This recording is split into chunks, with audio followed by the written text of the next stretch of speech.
दिल्ली उच्च न्यायालय में आज अर्नब गोस्वामी पर के खिलाफ अवमानना की एक याचिका जो है दायर की गई थी, उस पर सुनवाई हुई। सुनंदा पुष्कर केस में कांग्रेस नेता शशि थरूर ने दिल्ली उच्च न्यायालय में एक अर्जी दी थी। उन्होंने कहा था कि अर्नब गोस्वामी ने अपने जो कार्यक्रम प्रसारित किए हैं उसमें उनको बदनाम करने की कोशिश की गई है, शशि थरूर को बदनाम करने की कोशिश की गई है। उन्होंने ये भी कहा कि सितंबर में कोर्ट ने ये कहा था कि अर्नब जो है इस तरह का कोई भी कार्यक्रम प्रसारित नहीं करेंगे, लेकिन 6 अक्टूबर को एक बार फिर से इस तरह का एक कार्यक्रम प्रसारित किया गया और उनको संयम बरतने को कहा गया था कि जब भी आप सुनंदा पुष्कर केस में रिपोर्टिंग करेंगे तो आपको संयम बरतना होगा। लेकिन पत्रकार ने 6 अक्टूबर को एक कार्यक्रम का प्रसारण किया जो कि अपमानजनक और आपत्तिजनक था।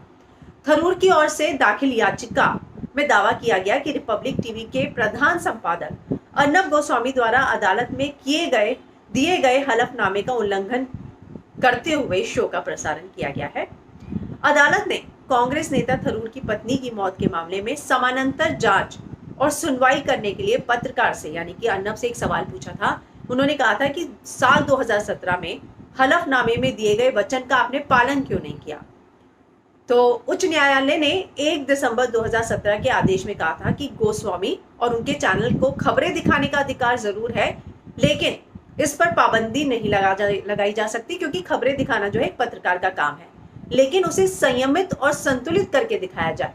लेकिन उसके बावजूद जो है शशि थरूर का यह दावा है कि इस हलफनामे के बाद भी अर्नब गोस्वामी ने एक ऐसा कार्यक्रम प्रसारित किया जो आपत्तिजनक था और अपमानजनक था, जिसको लेकर अर्नब गोस्वामी के वकीलों ने यह कहा कि जो शशि थरूर की ये याचिका है उसको खारिज किया जाए, उसका कोई भी तर्क नहीं है, कोई भी आधार नहीं है।